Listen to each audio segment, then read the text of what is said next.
right, welcome everyone. So my name's Brianna. I'm a registered dietitian nutritionist, and I work at a WIC clinic. And I see a lot of families and kids under 5. And so today you guys are all here as parents of preschoolers, right? And so kind of the age of 2 to 5, roughly, right? And I know that it's kind of hard to feed healthy foods to these preschoolers, and so we're kind of going to talk about some ways that you can help develop these healthy habits in kids. So I'll go ahead and share my screen with you. So the preschooler versus family meals. So let's get into it. So today, just kind of going over a little outline first. So we're going to talk about normal preschooler eating behaviors. And hopefully this kind of helps you feel like, oh yeah, my preschooler is very normal. This isn't just me. This is just kind of what preschoolers are like. So we're going to kind of talk about that a little bit first. And then we're going to talk about the health and behavioral implications with these eating behaviors. So just kind of see like when kids tend to have these eating behaviors a little bit more, what kind of happens. And then we're going to talk about how family meals can help improve these behaviors and kind of the benefits with family meals. And then we'll talk about what makes a good family meal. We'll dive into the research a little bit with this and to see kind of how you can get started. So yes, how you can get started with those family meals. So objectives. At the end of this, here are 3 things I kind of want you to be able to do. So one is recognize normal preschooler eating behaviors. So being able to just acknowledge them can be really beneficial as you're starting to make change. Number 2, I want you to list behavioral implications and health implications from these behaviors. So what kind of will happen? What are kind of some health implications that result from these behaviors? Just kind of to be aware so we know why it's important to develop healthy or eating behaviors. And then 3, I want you to describe good aspects of a family meal, aspects of a good family meal. So, and maybe list a couple that you're willing to try. Okay. So first, let's meet the preschooler. Favorite foods, all grains in general. And caveat behind this is just a general what preschoolers like to eat. Obviously, not everyone's like this. You may have 1 or 2 things, you may have a lot of things in common with what's said here. So just kind of as a general um, rule of thumb, I guess. This is what preschoolers generally like to eat. So usually all grains. So breads, pastas, mac and cheese, of course. Any grains, you name it, they're pretty good at eating. And then fruits in general can be really liked by the preschoolers. So they're usually sweeter and kind of pretty good at eating those. Which is good. That's not a bad thing. As well as grains. It's not a bad thing. This is just kind of yeah, no judgment here. Fried foods in general are liked, so a lot of French fries, chicken nuggets, stuff like that. Sweets, of course, so chocolate, ice cream, you name it, right? Lots of sweets. And then soda and juice, of course. Definitely a favorite. Dislikes, most meats can kind of be a little harder for preschoolers in general. Chicken is generally okay, but red meats especially, not a fan. Vegetables, always super hard. I mean, especially for adults too, right? It's kind of just a everyone problem. But vegetables, especially those green ones, not really a fan. And then water even sometimes can be kind of boring for preschoolers. They like maybe prefer juice or soda or milk even. All right, so in general behaviors, they like to snack, pick and choose. They have small stomachs, so they eat frequently throughout the day, kind of maybe a little bit better at grazing versus sitting down, focusing, and eating a whole meal. And they will only be bribed to act respectfully or eat foods they dislike with sweets or screen time for the most part, right? Can be really hard. So, what are some other eating habits you've noticed, or is this kind of cover it? What are your kind of thoughts about this? Okay. Yeah. All right, health implications. So we're going to start with the short term. So, high weight gain. Generally, when kids eat more fried food, fast food, juice, soda, and a lot of grains, and not much like fruits or vegetables and stuff like that, it can lead to higher weight gain. And so, if you gone to the doctor's office with your child, they may say they have a high BMI, and this is just that ratio of height to weight, so kind of how proportionate they are. And the higher the BMI, the more weight per height that they have. And so this can lead to other health implications that we'll talk about.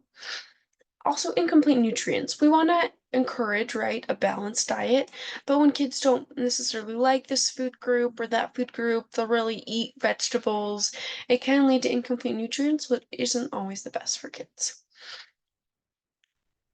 And then, of course, this is picky eating, right? And these habits, they can grow out of it, but they also can take some of these habits with them as they grow older. So definitely picky eating. And then, of course, it leads to frustrated parents, right? We're all trying, and there's only so much we can do. We can't force our kids to eat. So, long-term health and behavior implications. There is a higher risk for kids who have a high BMI to develop obesity in adulthood. So they've already developed these habits that maybe lead to higher weight gain, and so it's just kind of a higher risk in adulthood. And then they have a higher risk of developing chronic diseases in adulthood as well. And these are just like associations. It's a higher risk. It's not meaning that they'll absolutely get these diseases, of course, but they do have a higher risk of developing disease or diabetes, sorry, heart disease and liver disease. So, which is not fun. And so we're kind of here to talk about how we can help kind of stop this and help promote healthier habits, help kids to actually like eating healthy foods. All right, so let's dive into the research. So, I want to look specifically at one research article that I thought was very fascinating. They took 160 parent-child couples dyads and they measured the BMI before and after the study, and they also took a series of surveys. And so in the surveys, they asked about the frequency of family meals, what types of foods that they had. They asked about media use at dinner times, so TV, phones, tablets, and then they also asked about dinner time routines, which is very interesting. So, a dinner time routine, how they described it was, I mean, it's a routine, right? So, like, is everyone expected home for dinner? Do people help with creating the dinner? So, do they kids help with cooking? Do they help with like clearing, cleaning, anything like that? So, kind of having a routine for dinner, and then how yeah, frequently all of this happened. So they took all this research, they compiled it, looked at it all, and they noticed some correlations. So the results, they noticed that families who had higher frequency of family dinners tended to have lower BMI. And also, limited use at dinner times was also associated with lower BMI, as well as a high use of dinner routines. So having your family and your kids participate in the dinner process, making kind of that a routine, a regular thing, was associated with a lower BMI, a healthier weight. And so these charts here on the left, um, on this axis here, it says child BMI Z-scores. And so Z-scores is just kind of a fancy name for the percentile. And so you noticed here if they had a high dinner frequency, then there was about a half a point difference in the BMI Z-score. So half a point of difference between BMIs. And this isn't like, say your kid has a 18 BMI, it'll be a 17.5, because it's like a percentile or a Z-score, it's a little different, but we don't necessarily have to worry about that. All we kind of have to know is that these results are statistically significant, and it will lead over time to a lower BMI in your kids, a healthier weight, a healthier overall health trend for these. They also noticed that families who had dinner family dinners more frequently, they had increased intake of fruits and vegetables as well as whole grains. So they're more likely to have healthier foods versus fast foods. There was a lower intake of fast foods with these families as well. So, very interesting study. Um, and to kind of again, summarize, family meals can truly help. It helps with picky eating and it can help with a lot of things. So, like we said, it lowers BMI in children. There are not just this study, but lots of studies that show that.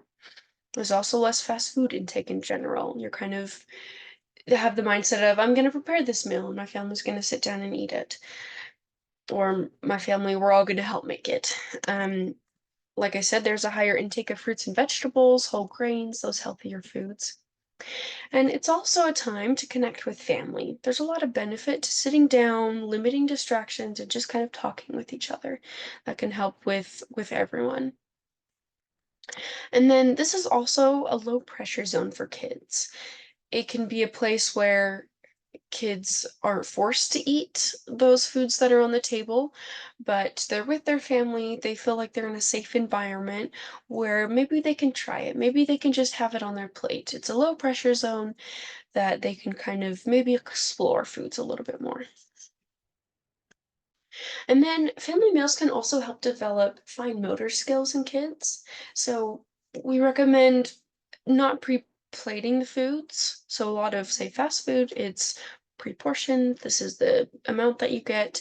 But with family meals, generally, kids can work on serving themselves. They can decide how much food they want that day or what foods that they want. And they kind of have to pass foods, right? And feed themselves. And so these are all great skills that even really small kids can start with. So, quick guide to making a good family meal. Take away distractions. So limit screen time, take away your phones, the toys, kind of try to limit distractions and help kids to sit down and focus on eating. And then involve your kids. Involve your kids in the cooking, even before cooking. Help your kids choose things to eat at the grocery store. Maybe help them pick out a vegetable. There's lots of ways that you can help involve your children and make dinner kind of a routine. And then encourage the family meal style setup. Have all the food out in the middle and have your kids work on serving themselves, passing the food so they can develop that those fine motor skills. And then when you're serving foods, we recommend serving familiar foods with maybe some new foods or foods that kids are generally maybe dislike. So if your kids like mac and cheese, maybe serve mac and cheese with broccoli. Maybe if they're unsure about those green foods. So there's something that they're familiar with, but then there's something else that they're like, I'm not sure, but maybe it's okay if I try it this time. Right. So, additional ideas for getting it started. Start with maybe just one meal a week or a couple meals a week that you can sit down and eat together. You know that everyone's schedule is different, and so just start with where you're at. And if it's helpful, you can plan a menu ahead. Maybe be like, all right, Wednesday we're going to make this, and I'm going to go to the grocery store and get these foods for that. So, kind of planning ahead can be very beneficial. And then when you are making that meal, make a big amount. Even if you don't eat it all, you can have it for leftovers. And then an idea, set a time limit for media and other distractions, toys. If your kids have a hard time sitting down and focusing on eating, maybe say, okay, 10 minutes, we're just going to sit down and eat. You can't play with your toys, you can't watch TV, just for these 10 minutes.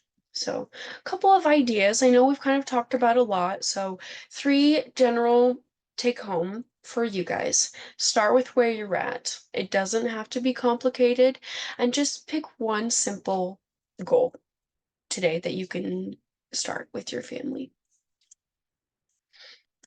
All right. Okay. Well, that is it. Thank you guys so much for coming. I kind of want us to mingle a little bit after this, maybe talk about some ideas that you guys have and answer any questions. So here are some resources for you, some really good websites that have meal ideas and some other tips about getting family meals started and why they're beneficial. And then these are my references if you are interested. So thank you so much, guys, and that'll be it.